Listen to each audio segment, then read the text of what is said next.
And this is our first seminar.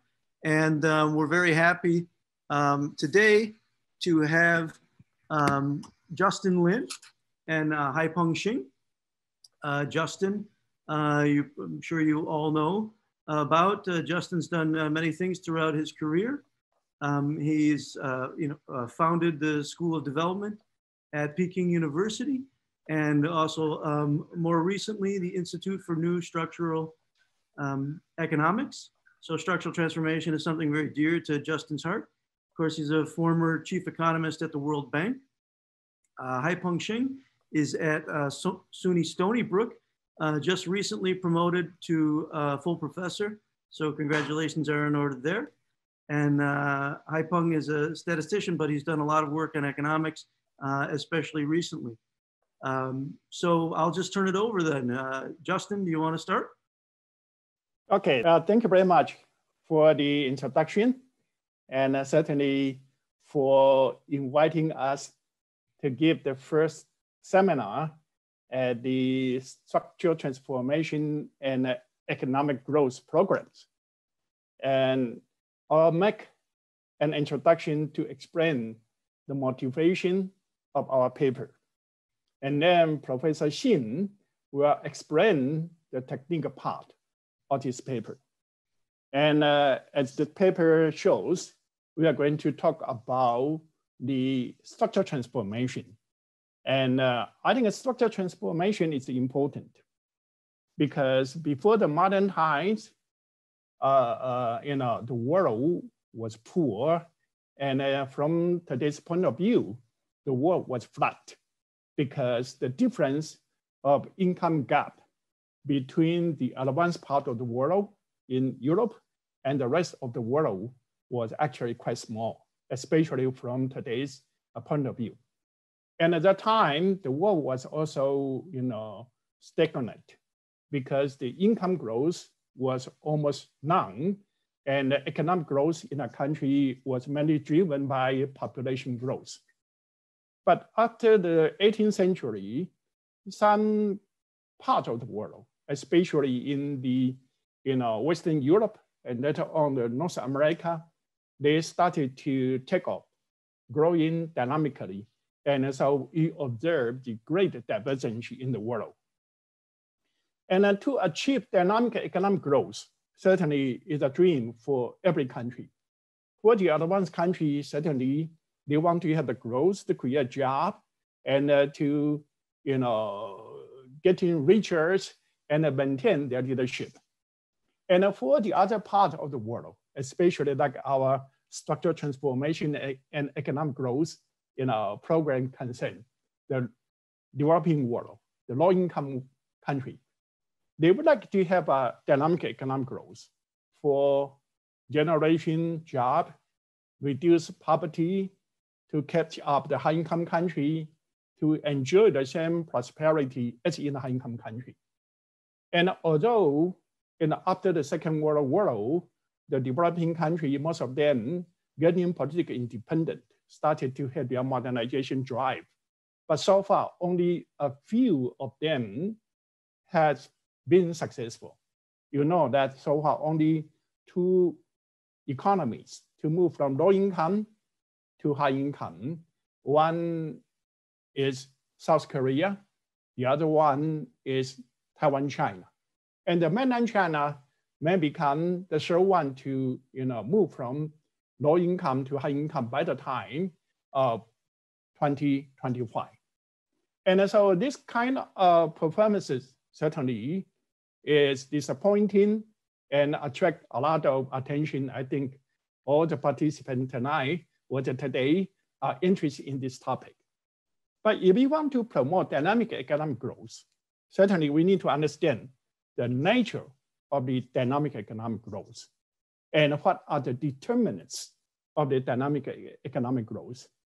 And according to Kuznets, the modern economic growth, certainly we observe the income growth, the population growth in a country, but we also see some kind of sweeping structural transformations and in many dimensions. For example, the technological structure in a country will change.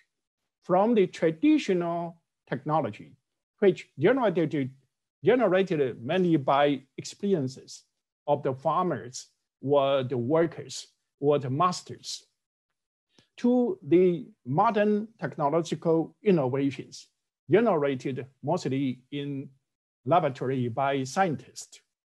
And we also see the change in the composition of the sectors from agriculture, mostly in a low-income country, to manufacturing. And in the manufacturing, they crank up the industrial ladder from more labor-intensive industry to capital-intensive industry to technological-intensive industries. And also the shift gradually to the service industries. And the service industry, we know there are two parts, the consumption service and production services.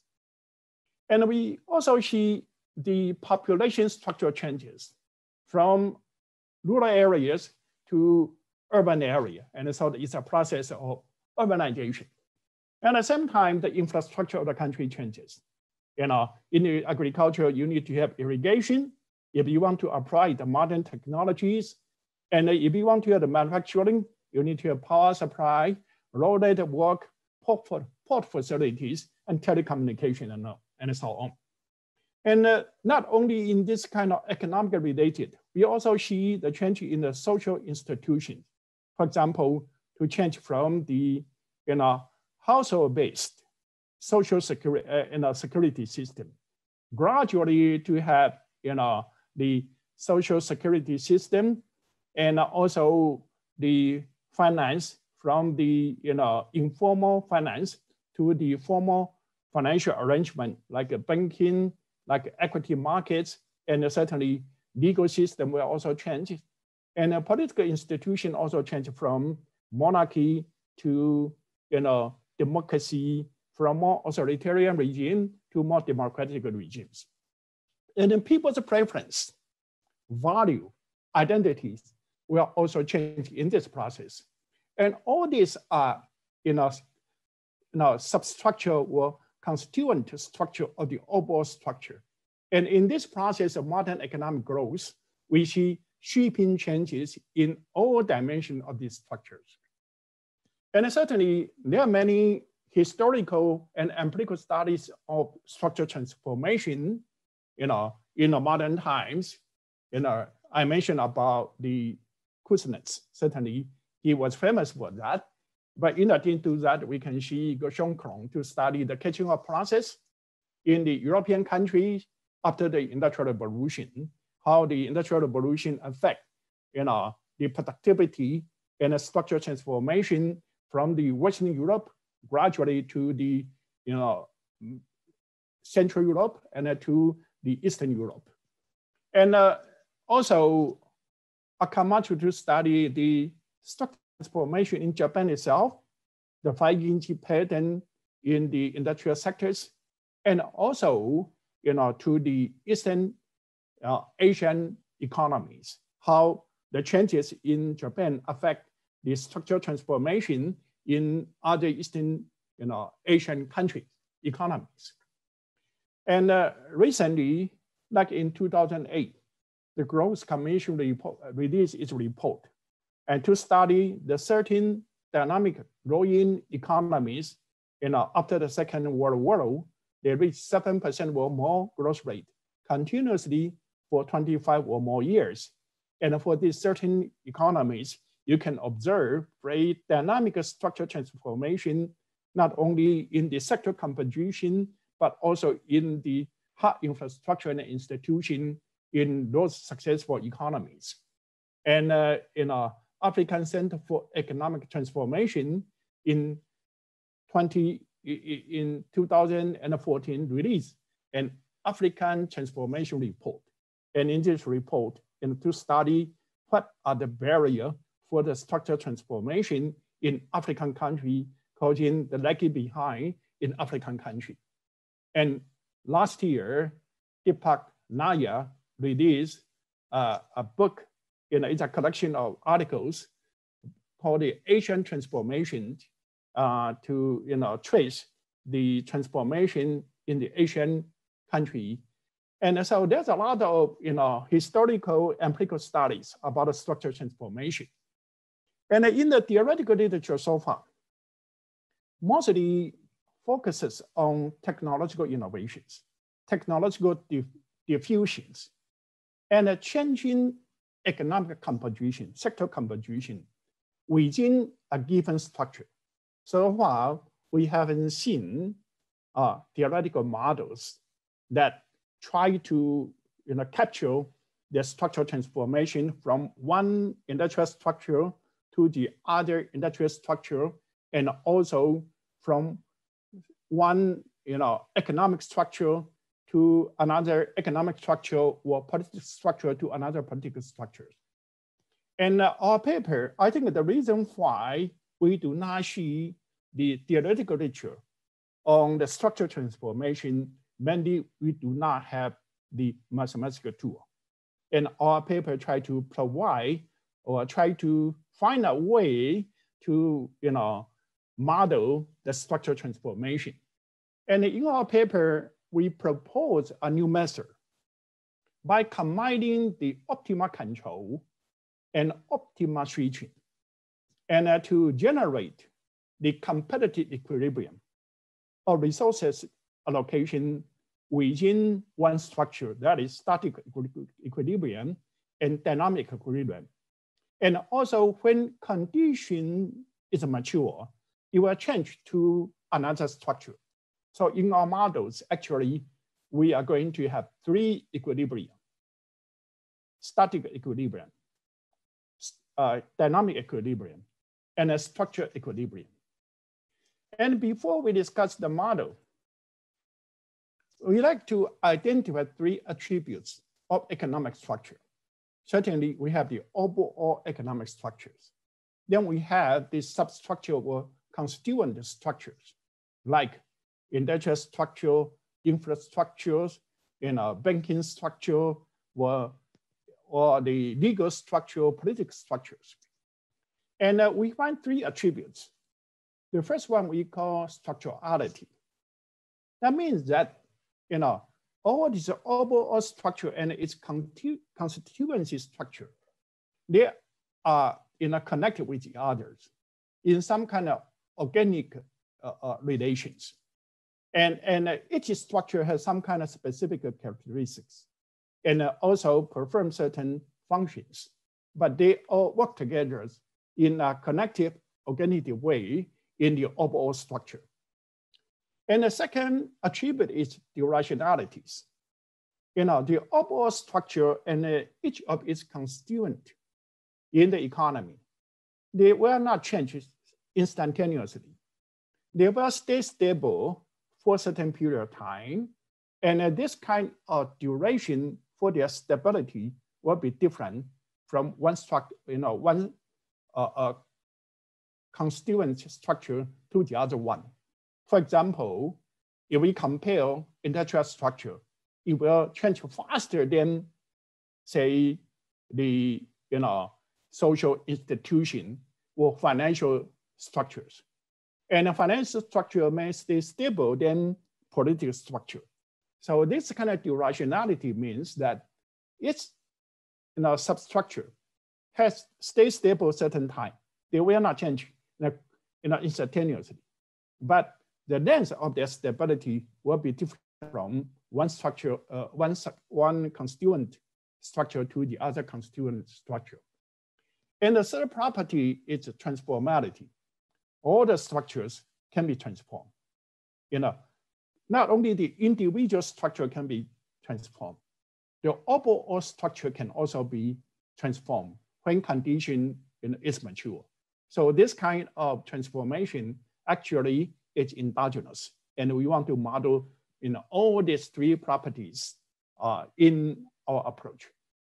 So let me stop here, and then Professor Xing will explain the detailed technical part of our modeling approach. So first of all, I want to thank Joe and Doc for inviting Justin and me to present our paper. Then before introducing the main idea of the paper, I want to highlight the 3 points from Justin's introduction. So the first point is economic structures. We define economic structures as the characteristics of economy. So structural transformation here means a change in the computation and organization of economic activities. From this perspective, we can see the economic structure transformation is different from sectoral structure transformation in the literature, and the general mechanism of economic structure transformation has not been characterized mathematically or theoretically. Okay. The second point, the economic history has shown the importance of structural transformation in economic development and their close connection with economic policies. So although there have been lots of discussion on structural transformation policies, it's easy to see that if we don't understand the mechanism of structural transformation in a market economy, then it would be difficult for us to discuss the related policy issues when the market fails. The third point is that the 3 attributes summarized distinguish economic structures from economic variables. And this indicates that economic structures and economic variables should be modeled differently. So we will expand this later. Okay.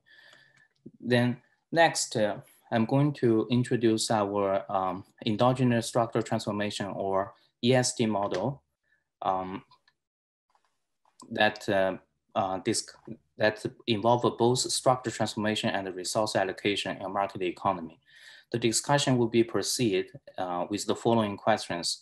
First, given the distinction of economic structures and economic variables, how can we decouple structural and economic variables and represent economic activities in a model? Second, if specific economic structures can be chosen in the economy, which kind of decision need to be made by the social planner? Third, what is the competitive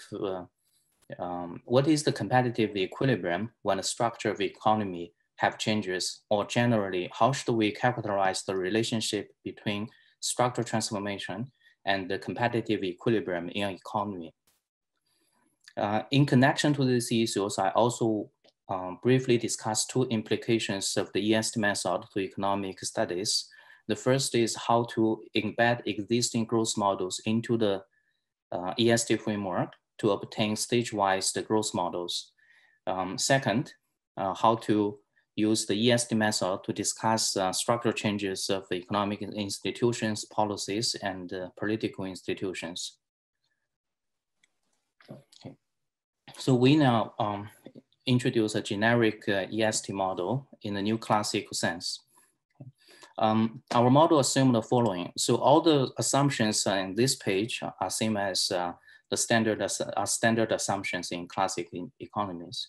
So we assume the economy has a number of representation household and representative household and representative firms, a unique final good,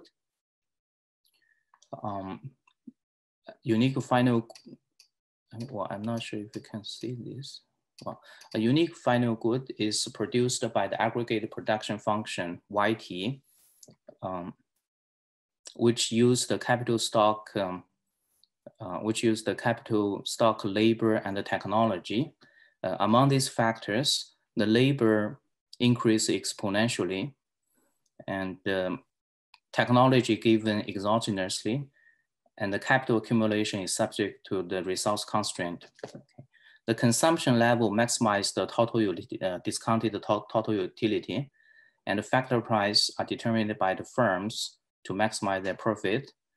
Besides, all markets are competitive, and the household and the firms are price takers.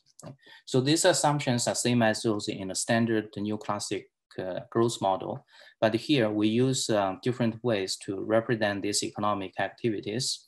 For each type of the activity, we use a numerical variable to represent the input and output levels, and use the functional variable. Okay, use the functional variable to represent the characteristics or the mechanism that generates numerical output. For example, the production level here the production is represented by the output level YT, well, the industry of the production structure is featured with a specific aggregate production function here with F. Then similar argument applies to other measures of structures. So based on this, we can decouple all the economic activities to two types of variables. One is economic or numerical variables marked in blue, and the other is structural or functional variables marked in red.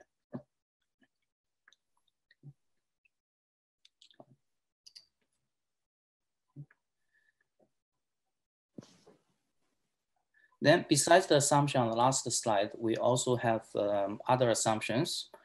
We assume the unique final good can be produced by one of I aggregate production functions. And we define the industry structure of the economy is featured with one of these I production functions. In addition to this, we assume the knowledge on these production functions or industry structures can be freely obtained by the social planner of the economy. So the social planner has no cost to choose a specific production function. And also when the final good is produced by production function Fi, the industry structure is given by this given by this, and corresponding the economic structure is characterized this way. Okay. Then given the ice production function, the capital intensity and the consumption satisfy this satisfy the resource constraint. Then in that case, we see the social planner in this economy need to make two types of decisions. One is on economic structure and its transformation, and the other is on the resource allocation for the given economic structure or industry structure. Specifically, at each time t, the social planner need to decide if the industry structure or the production function in the previous time period is still optimal at the current period. If the answer is yes, the social planner need to decide how to allocate resources and find the optimal consumption level. Otherwise, the social planner need to find another industry structure that is optimal among all available industry structures or production functions. Here, the first kind of decision handle the resource allocation problem with a given industry structure. And the second kind of decision deal with the transformation among different industry structures. There are also two issues in the second type of decision. One is what time to transform the industry structure, and the other is which industry structure to transform. The first issue is connected with the optimal times to transform, and the second issue deal with the optimal industry structure. Then regarding the structure transformation, we also realize that in reality, there's always market failures or market friction, so that government intervention is necessary. Here, to make the discussion easier, we assume there is no market failure or market friction. So the issue of when to transform and where to transform are completely determined by the market mechanism.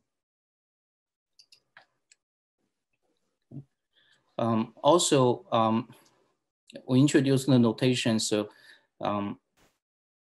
tau represent the transformation time and the kappa represent the transformed structure. So the industry structure of the economy at any time t can be represented this way.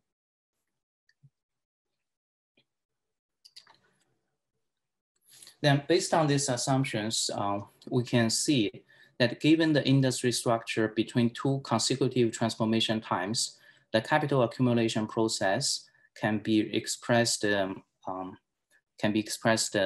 as follows, which is the output under the given industry structure, subtracting consumption and the depreciation of the capital.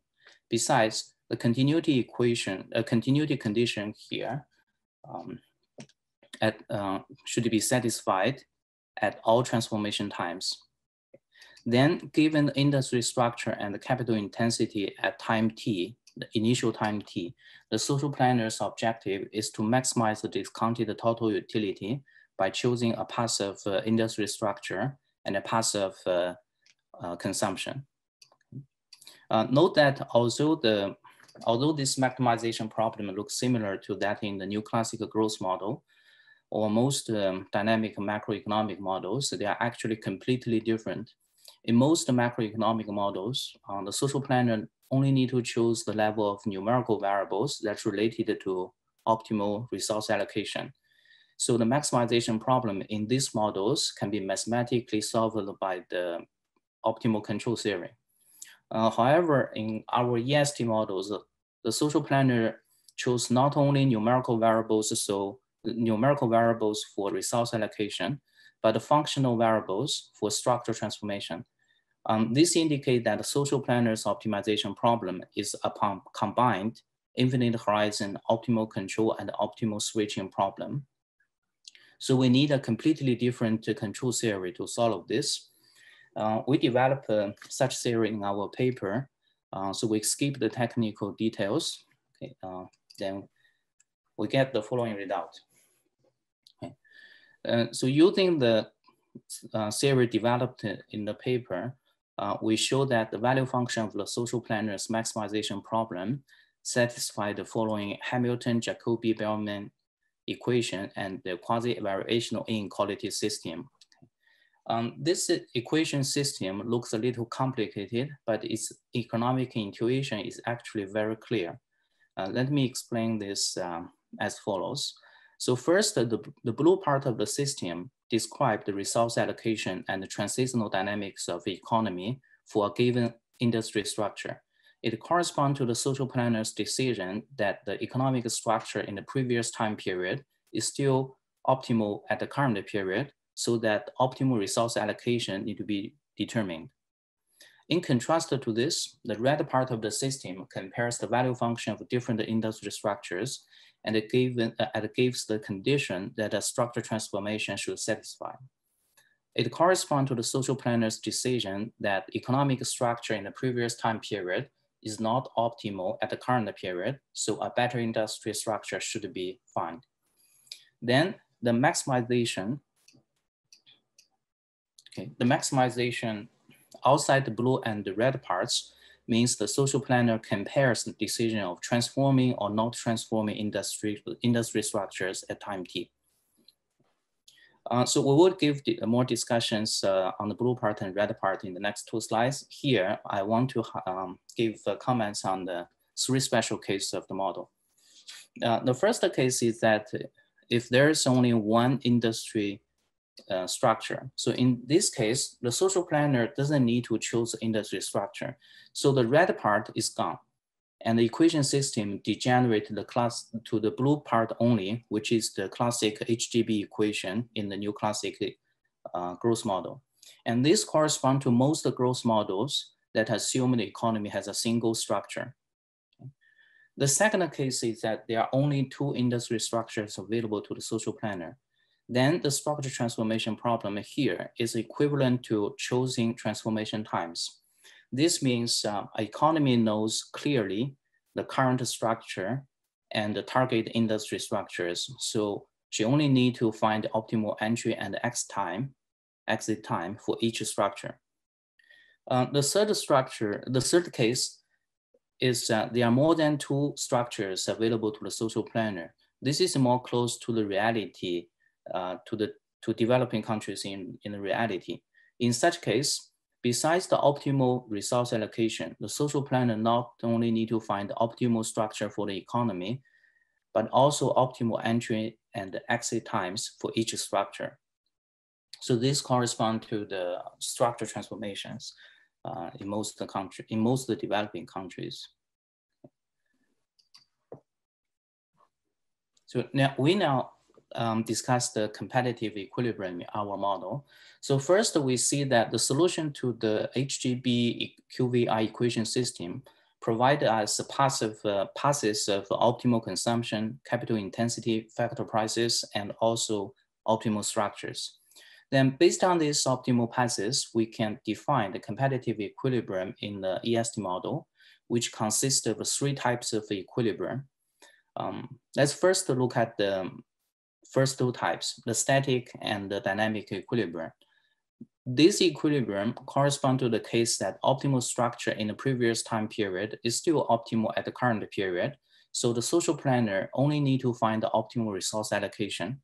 Okay, so the first, this equation, this inequality indicate that the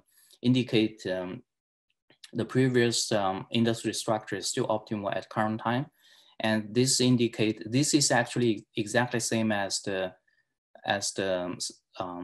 equation for stack and the dynamic equilibrium in the new classic models. Okay, so in this case we see that both the static and dynamic equilibrium can be discussed in the same way as existing growth models. For example, given the optimal industry structure, the static equilibrium determines the optimal consumption, and the dynamic equilibrium determines the transitional dynamics of optimal consumption and the capital intensities and factor prices. Based on this, we shall notice that if we extend the argument here from the single sector to multi-sectors, the stack and the dynamic equilibrium here can characterize the allocation and the reallocation process of economic resources among different sectors. Then this gives us the balanced or non-balanced growth model with sectoral structure transformation. Okay. Another point I want to emphasize here is the difference between the difference of the static and the dynamic equilibrium between the EST model and the new classic growth model. In the new classic growth models, there's only one structure, so the static and the dynamic equilibrium are always defined. In the EST model, the static and the dynamic equilibrium are only defined for the given optimal structure. So if the structure is not optimal, if a structure is not optimal at time t, then its associated static and dynamic equilibrium do not exist.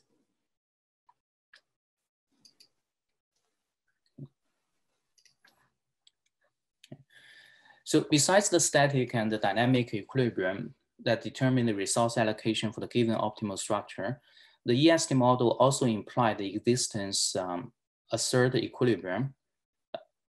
We call it a structural equilibrium, which implies the optimal structure in the previous time period is not optimal at the current period. So this indicates this, okay. Become inequality, different from last slides. So the optimal structure need to be determined. So this indicates there is another structure is as good, is better than the current one, basically.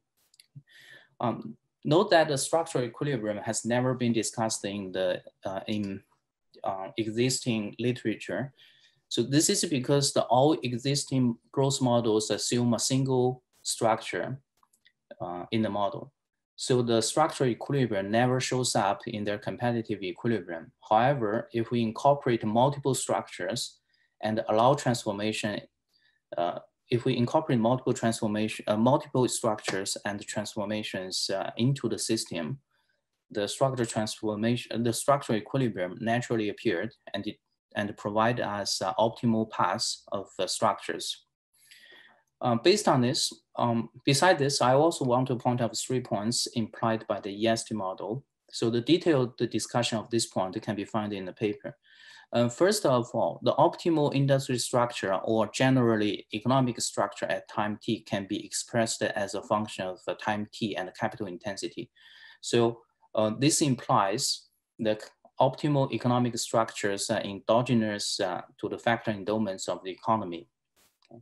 Second, structure transformation involves not only issues of optimal structures, but also optimal entry and exit times of structures. So the EST model here provides a consistent and integrative way to handle both optimal structures and optimal transformation times. Third, The structural equilibrium provide us procedures to compare different structures at any time t and at any level of capital intensity. Here, we provide a toy example to illustrate the idea of the model. So we assume the economy has a constant labor and linear production function with threshold xi. We assume the technology and the threshold in the production function define as an industry structure. And specifically, we assume there are I such industry structures and their technology level and the threshold are increasing with I. Okay. We have a standard utility assumption. Okay. Then based on this, we assume the social planner chose the production functions and the consumption levels to maximize the discounted total utility. Then according to our model, we can write down the HGB QVI equation that the value function should satisfy. Okay. This function can be actually solved analytically. Okay. So we use the analytical result to plot this. So assume there are only 4 industry structures. We obtain the analytical solution and make the following plot. The top panel shows the optimal capital intensity over time, and the bottom part shows the corresponding value functions over time. Okay. There are clearly 4 segments in this 2 plots. So each segment indicate indicate the economy corresponding to a specific production function. Okay. And also the non-differentiable point or the conjunction of each 2 segments here indicate the optimal transformation time between 2 structures. Okay, so this is the capital intensity, this is the value function. Okay. And the discussion so far focused on a generic EST model and its competitive equilibrium. So it's easy to see the EST method can be extended to incorporate more complex economic structures. In principle, we can use the EST model to design a stage-wise growth model that characterizes how a country develops from early stage to advanced stage in a market economy. The idea of doing this is very simple. We can use existing growth models as building blocks and link them together through the EST framework. From this aspect, the EST model provides us unified framework that links different economic models at different economic, development process. Okay. In what follows, we will briefly explain this idea and see how to incorporate the industry consumption and technology structures into the EST framework and discuss the insight implied by these models. Okay, more detailed discussion can be found in the paper. Okay. So we first consider hierarchical industry structures and composite consumption structures. Define the industry structure and the consumption structures as the composition of intermediate or consumption goods in the final good, respectively. We can embed multi-sector models at different development stage into the framework, into the EST framework. So we obtain stage-wise growth models. In this stage-wise models, the structural equilibrium determine the number and the composition of the intermediate goods at different development stage, and the static and the dynamic equilibrium determine the resource allocation and the reallocation among sectors for the given optimal structure at each time period. Note that the stage-wise growth models can generate some interesting phenomena on structural transformation. So first, the number of product varieties in the economy can increase from less to more or vice versa, together with transformation of industry and consumption structures. Therefore, the stage-wise growth models allow balanced or non-balanced growth, sectoral structural transformation, and economic structural transformation, okay, during the development process. Second, in contrasting to existing growth models on multiple equilibrium, the stage-wise model provides alternative ways to generate multiple equilibrium phenomena. Since the static and dynamic equilibrium are well defined for each given economic structure, multiple equilibrium exist as long as the economy has multiple economic structure available during the development process. So these features may shed a light on some structure transformation and economic growth problems. By incorporating the structure transformation cost and coordination failure, the stage-wise models can be used to discuss the poverty trap problem, mid-income trap problem, and also the reindustrialization problem. And besides the industry and the consumption structures, we can also incorporate the technology structures into the EST framework. For example, we may classify all economies according to their positions with respect to the global production possibility frontier, and discuss the structural transformation in developed countries, developing countries, and some rapidly chasing countries like China, respectively.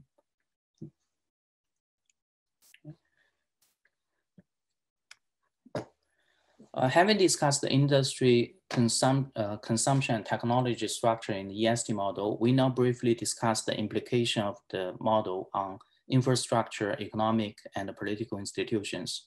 We first consider the infrastructure of the economy. In general, as long as the physical infrastructure can be treated as public goods and can be considered as an input of the firm's production function, we can incorporate the physical infrastructure into the social planner's resource constraint. Then we can obtain the EST model involving structural transformation of physical infrastructures. For some soft infrastructure like tax policies of financial structures, which are usually interpreted as part of the economic institutions, as long as we can embed it into the social planner's resource constraint, we can still use the EST framework to study transformation of economic institutions and their competitive equilibrium. A similar discussion can be applied to transformation of political institutions. In that case, the EST model implies the optimal institutional structures are endogenous to the factor endowment of the economy, and also there exists optimal entry and exit times for particular institutional structure. Okay. So we now wrap up my talk. So in our paper, we summarize 3 attributes of the structure from the literature: structurality, durationality, and transformality. We develop a theoretical framework to model endogenous structure transformation and efficient resource allocation in a market economy. We also established the competitive equilibrium mathematically, which include the static, dynamic, and the structural equilibrium. Then based on these issues, there are still also other issues to be discussed. And here we list the 2 types of questions we are working on.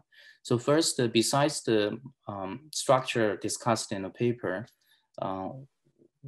we can extend the EST model to other types of structures, such as heterogeneous agents, overlapping generations, some international traits, and so on. Second, the structure transformation in the EST model here completely rely on the market mechanism. In reality, due to the market failure, structure transformation cannot occur spontaneously. So in such case, policy intervention is usually needed to facilitate the structure transformation. So our next step is to consider structure transformation problem in the presence of both marketing mechanism and the government intervention. Okay, so this is so that's the end of the talk.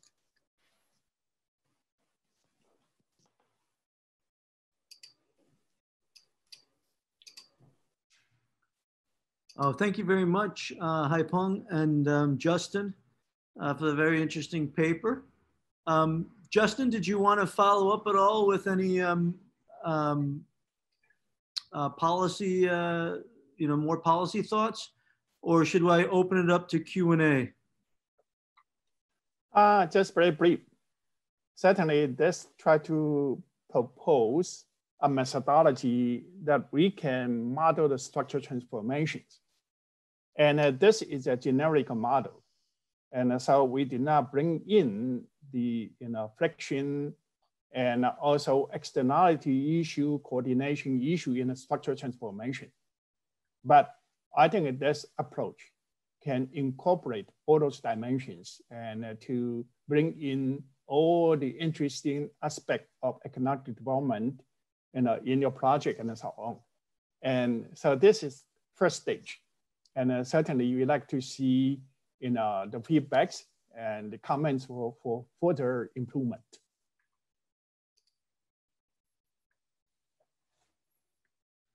Okay, thank you, Justin.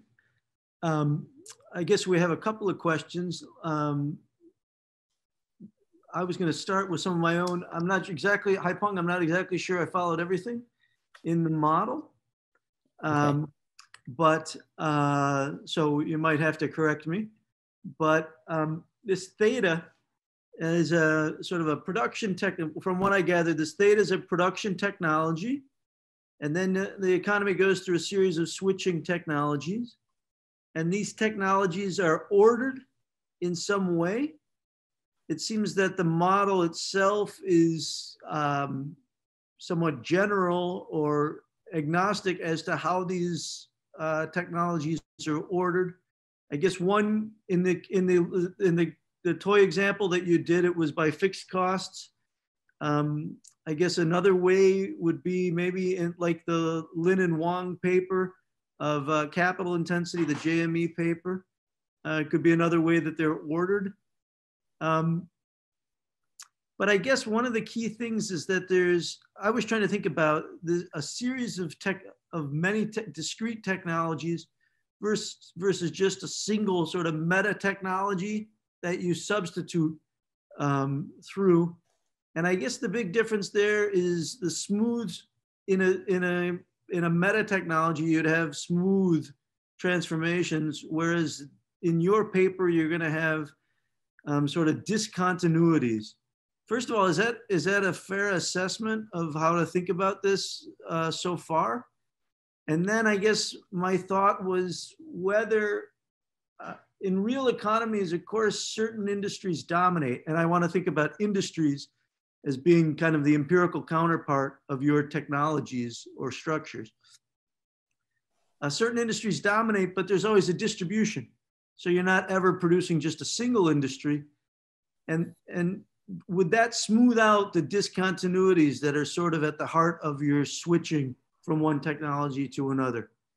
I'm not sure if it makes sense as a question, but that's kind of how I was trying to map what you guys are proposing to what I know and think about what's at the heart, and it seems to be the switching technologies.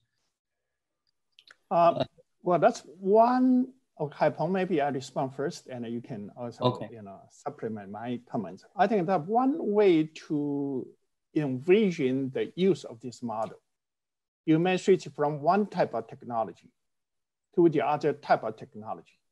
For example, my advisor in Chicago, Ted Schwartz, in his book about transforming traditional agriculture. And in his book, he said, it's very important to switch from traditional technology to modern technology. And certainly, this is one type of structural transformation we are talking about. Then you come into, let's say, some low-income country. Most of their industries are in agriculture, and some may be in very preliminary labor intensive manufacturing. But in the process of economic development, they will switch the population from agriculture, modernized agriculture, and then shift the population to the urban areas to work on the industrial sectors. And the industrial sectors, they will crank up industrial leaders. And those kind of industries are different, from stage of development to the other development. And in this model, we only talk about industrial structure, use one production function to represent the type of industrial structure. But in the future, we can incorporate, not only the structural change in the industries, but also the structural change in infrastructure to facilitate the production of those kind of industries, financial structure, and a social structure to accommodate the social needs and so on. So this is an approach to illustrate the use of this very generic approach. And in the future, we hope to enrich it. Thank you, Justin. Okay. Haipeng, do you want to follow up or yes, no? Yes. So okay. Let's see, there are several things, I think several issues you mentioned in your question. The first about the order of the industry. So first of all, we don't intend to pre-assume, we don't want to order industry or structures before doing anything. So the order I put in the toy example is just for illustration purpose. But actually, as I mentioned in the slides, so the order of industry structures or structures should be determined based on the structural equilibrium. Okay, so the order actually can be defined from there. Then we get a consistent way about what we called in our paper structural comparative advantage. Okay, so the order we put in the paper, it's not we pre-order anything. Okay, it's not we pre-order anything. It's just for distinguish purpose from distinguish one industry from another industry, or one production function to another from another production function. So the order is not something we pre-assumed. About the discontinuity, so mathematically, well, this is the difficult part, the mathematical part. We actually showed the value function is continuous. So there's no discontinuity there. However, what you see, I guess what you call the discontinuity part, that's the part, it's continuous but not differentiable. Okay, so those spikes or those points, that's the part we need a more complicated mathematical theory to discuss. Okay, so on the other hand, in terms of capital intensities, you see that's also smooth transition, not smooth. It's still a continuous transition. Okay, because the continuity conditions need to be satisfied in the model. Okay, then you also mentioned the mixture. It's better to have what happens if we have a mixture of structures. Is that what you are asking? So so this is actually this also the way we call it a structural transformation is actually also depend on how do we define a structure in the model. I guess different people can define structure in different ways. So that's the part from my side, I think that's the part economists should figure out. Okay, so what I'm trying to do in this, what we are trying to do in this paper is provide general mathematical tools to formulate those ideas. So regarding the mixture of industry or mixture of production functions, we can actually define the mixture as a specific structure.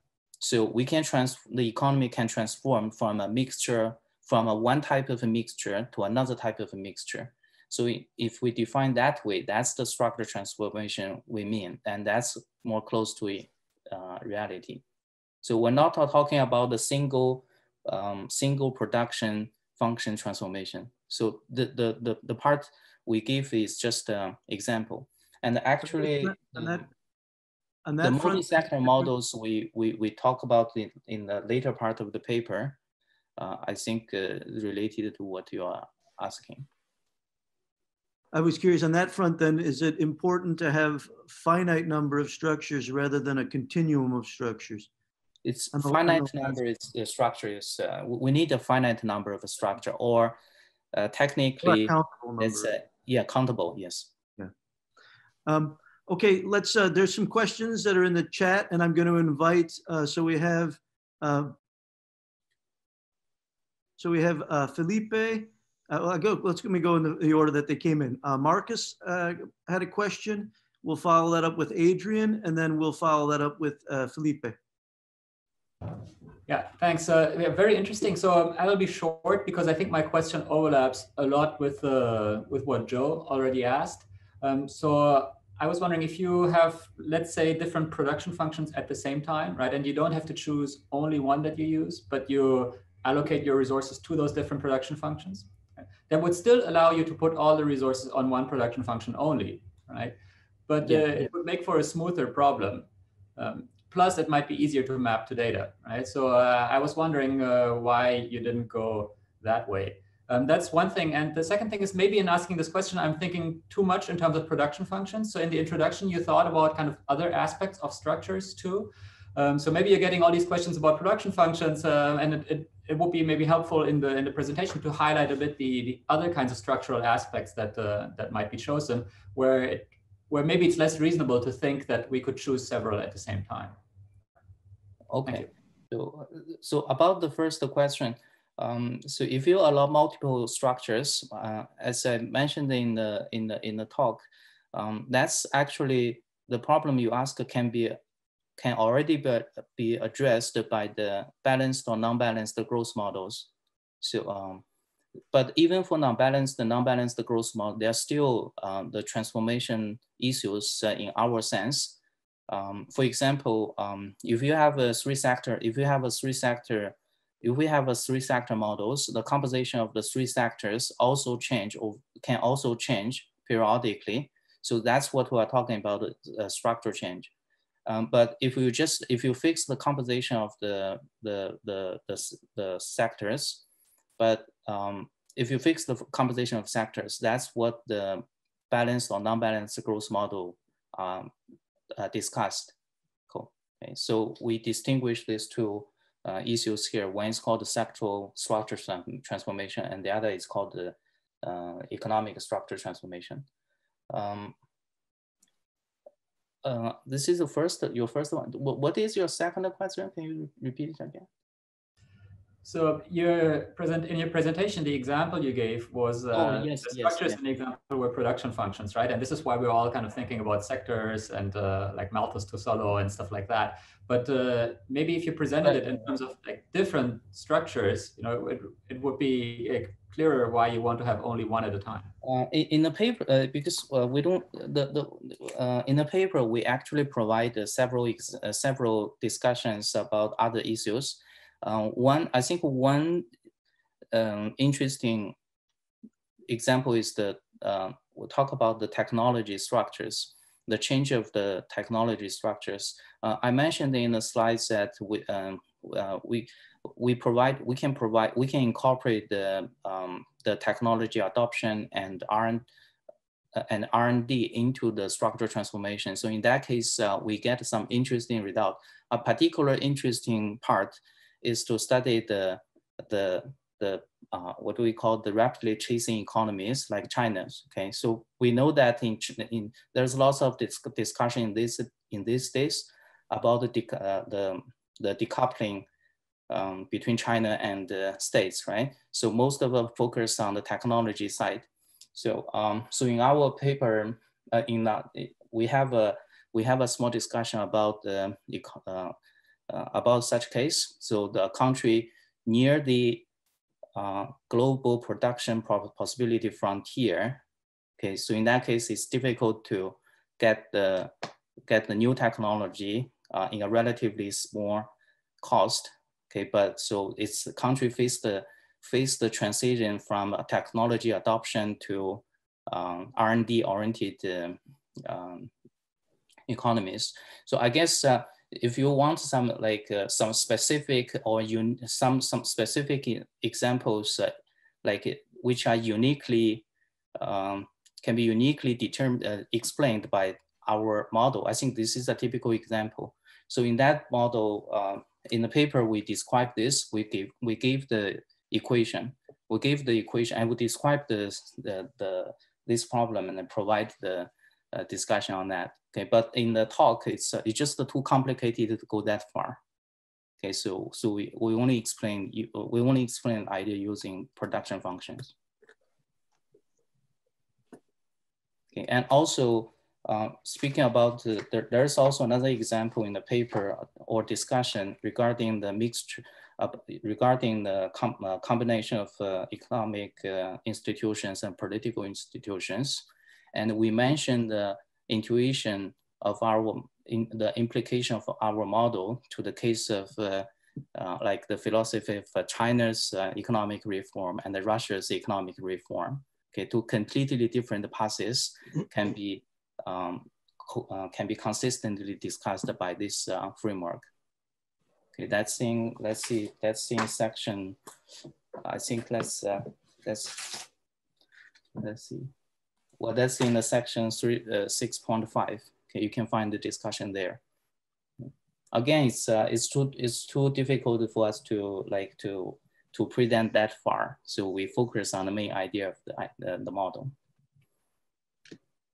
Adrian, did you want to ask? Yes. Yep. Thank you very much, Joe. It's a very interesting paper, and I think Haipeng did a brilliant job of presenting it in an accessible form. It's outstanding presentation. But you presented it in a simplified form, which is very like a dynamic hexarollin model.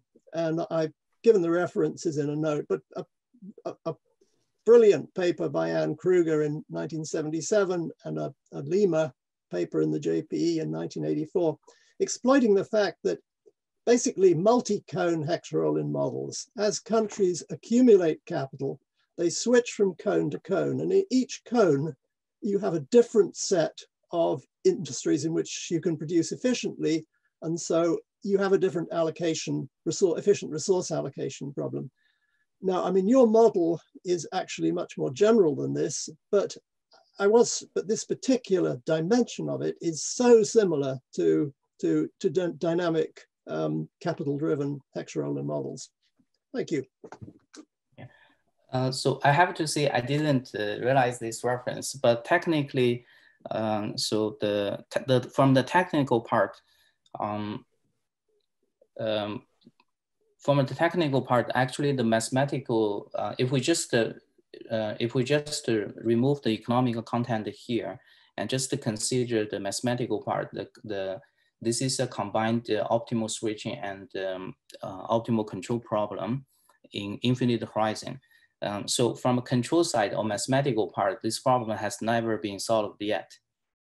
So I guess the multi-cone models you mentioned, it has the idea of this, but it's probably, I need to check that. It is very similar in the sense that each time the country transitions out of the cone that it's in when it accumulates more capital, and then the planner, if you think of it from a planning rather than a competitive market point of view, the planner elects to move to another cone. And having moved to another cone, then has a different resource allocation problem within that cone among the industries and change of technologies, change of techniques within that cone as well. Anyway, it's just basically a peg on which you might hang some of your work in a way that would make it even more accessible to a wider audience. But it was a terrific presentation. Thank you very much. Yeah, so I'll check that reference and see how it goes. Thank you. And we had Felipe. Thank you. It was a very interesting paper. Thanks for the presentation. So I'm just on a very basic point, a little bit confused with what's your intuitive aspect of what's a structure, what's a structural versus change on itself. Like you do mention a lot, for instance, the role of capital deepening, but we've seen a number of papers that we do have capital deepening, we do have technological growth, and yet we don't think of that as a structural change, but change itself. So It's just that you have a very broad and generous mapping. And I would like to know if there's some aspects of change that you don't consider as structural versus others that definitely do, like the examples that you're providing, including maturity of democracy and so on. That's it. I think that, well, this is a very good question. So in general, the structure the so-called structure in our paper is defined as the composition and the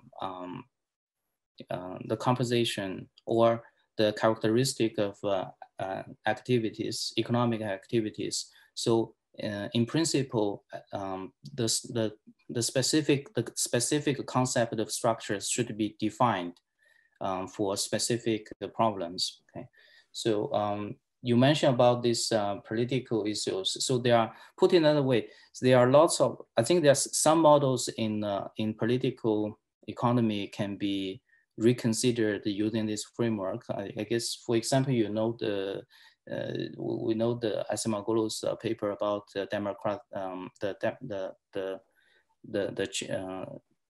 the switching of political regimes, right? So that is based on Markov model. So here, if you rewrite the model from his sense, we don't need a Markov assumption. Okay, we don't need a Markov assumption. So that's completely, that's a completely a different way to address the similar issues.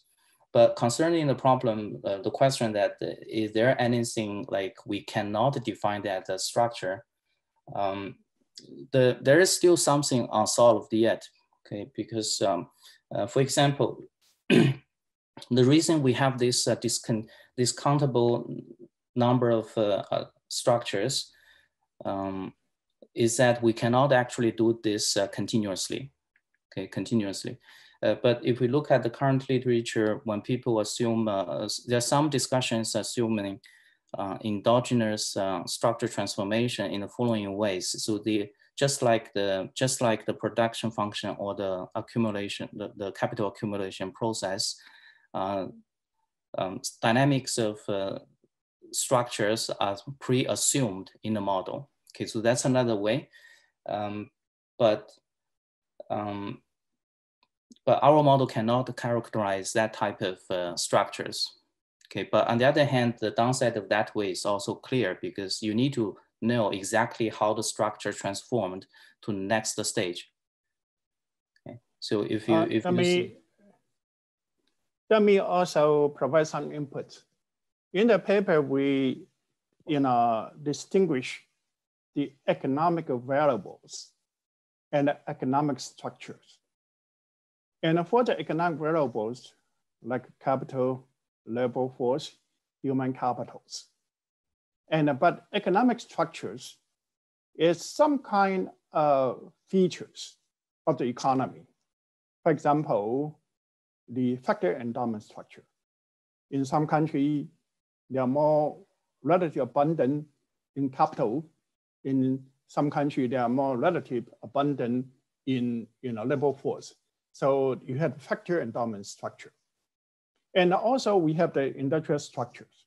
Some they are more in the labor intensive industries, some they are more in capital intensive industries.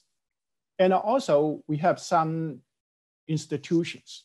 And in terms of institution, for example, the financial institutions, you have bank-based or the market-based. And certainly you have a composition of that. And those kind of structures, it will be more stable at a certain given time. Certainly, they are changeable over time. And also, it affects the allocation of economical variables. And here, that is the distinction between the structure and economic variables. And we try to provide a way to bring the economic structure into the modeling and to see how that can change endogenously. Let's see, do we have any other questions out there in the queue? I don't see any. I actually had a follow-up question. I guess, Haipeng, I guess I was thinking about, you were saying that these structures don't need to be ordered And I think one of the things is that the reason they don't need to be ordered is because I think, if I'm correct, the interest rate is exogenous here. So you don't, in terms of forward-looking investment behavior, you don't need to think about what's the sequence of structures that you're going to be going through. Is that correct? Yes. Okay. Actually, here I see Doug has a question. Doug, go ahead. I have a question that's about market imperfections and really about how different kinds of frictions might move the process away from the efficient outcome. And I'm thinking particularly in the context of the kinds of countries where this program is focusing, where arguably the transformation process is not proceeding as smoothly as one might think, and where, so I guess I was just wondering how you would build frictions into the transition process, and what kinds of frictions might map well into the structures that you've put in place. So far in the paper, we consider the friction in a very abstract way, which is we summarize it as some transformation cost or switching cost. So in terms of the friction you mentioned, I think it should not be modeled that way.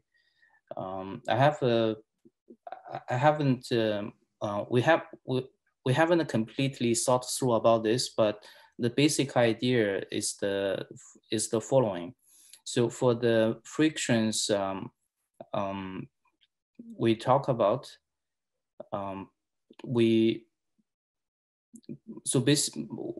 what we try to do is actually the following. So by incorporate those frictions into the resource constraint, or the into the resource constraint. So we get different type of resource constraint, or different capital accumulation process. So in that sense, we can define the structures. But I'm not clear if we model that way, this framework can be directly applied to that scenarios, or should we add some new mathematical tools to it? So that part I'm not clear at this stage. Okay, but the idea so far, I'm trying to do it that way. Okay, but I haven't completely thought it through. No, that's interesting, and I think that in thinking about applying this to models for countries that are struggling to escape, you could think in your context of a structural trap in which countries, certainly because of the switching cost, but maybe because of lack of information, lack of awareness of what the next technology might look like, all of these things might be ways you could consider adding in different types of frictions that would lead to different pathways and different outcomes in different countries. So I just want to say a really interesting paper, and thank you for such a clear presentation as well. I think that one possibility, for example, we can bring in infrastructure into the model, and we can also assume different industry require different infrastructures, and then you have some coordination there. And by market spontaneous forces, you may not be able to solve the coordination issues, and that might be one way. And certainly there's other issues we can tackle, and then it may require different mathematics approach. Thank you very much. Look through and see if we have any other questions. Give a moment if others want to ask. Adrian, did you want to expand on that comment in the chat? It's no, it was really just following on what Doug said. The model assumes near perfect information available to the planner. So, once you take away that assumption, I think all the issues that Doug is talking about come into the picture. So it's basically endorsing what Doug says. So I just add a comment to this, to Andrew and Doc's comment. So first, our paper, we consider our paper is actually the first step. So regarding the question regarding specific market imperfection or frictions, or specific policy issues, that I think we need to define specific structures for specific problems. So at this stage, I think some of the questions you are concerning might be solved by this framework. Some might not. Okay, so but as I said, this is the first stage. But regarding the information perfection, I think one of the direction to go in the next step is to replace the perfect information assumption by some by the information imperfection. So in that case, in terms of models part, I think the social planner need to have a step of a learning step. So in that case, I think if there's a learning step involved in the discussion, then the problem become a learning and a control problem.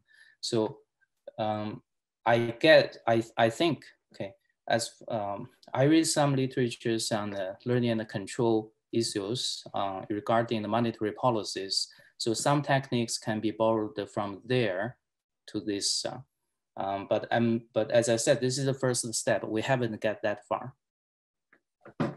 I think it would be interesting. I mean, I was thinking of Adrian's comment just in relation to like the famous Hayek paper, The Cost of Information in Society. And you guys are solving a planner's problem. I guess what it would be interesting would be, even independent of the frictions, would be to, if there's a way of solving the decentralized problem and just seeing whether, say, the discreteness of the technologies or structures, or whether the characteristics of these are the ones that we are well aware of from the welfare theorems, or whether there's additional things that come in from the dynamics of the model and the discreteness of the structures that that lead to a gap between the planner's solution and the competitive's, or, decentralized solution. I don't know if methodologically that's too difficult to do to try to solve the decentralized problem, but I think that would be interesting, an interesting direction to take this. For that, I think that's one direction that we can take. But in terms of information, certainly here we assume perfect information or all the information are commonality. But one way is to introduce that function for information assembly. And so for the social planners, they have to invest resources on information acquiring. And that is one type of approach that we can also pursue. Let me just thank you both, Haipeng and Justin. Excellent, very interesting paper, excellent presentation. It's, I think our first STEG seminar was a success. And I just want to thank you both. And we look forward to everyone in the audience. I thank you for attending at the various times that it is for you. We look forward to having more of these in the future. So please stay involved. If you're not part of the STEG mailing list, or if you know others that aren't, please share it with them. We'll be having our annual meeting in January. I should know those exact dates.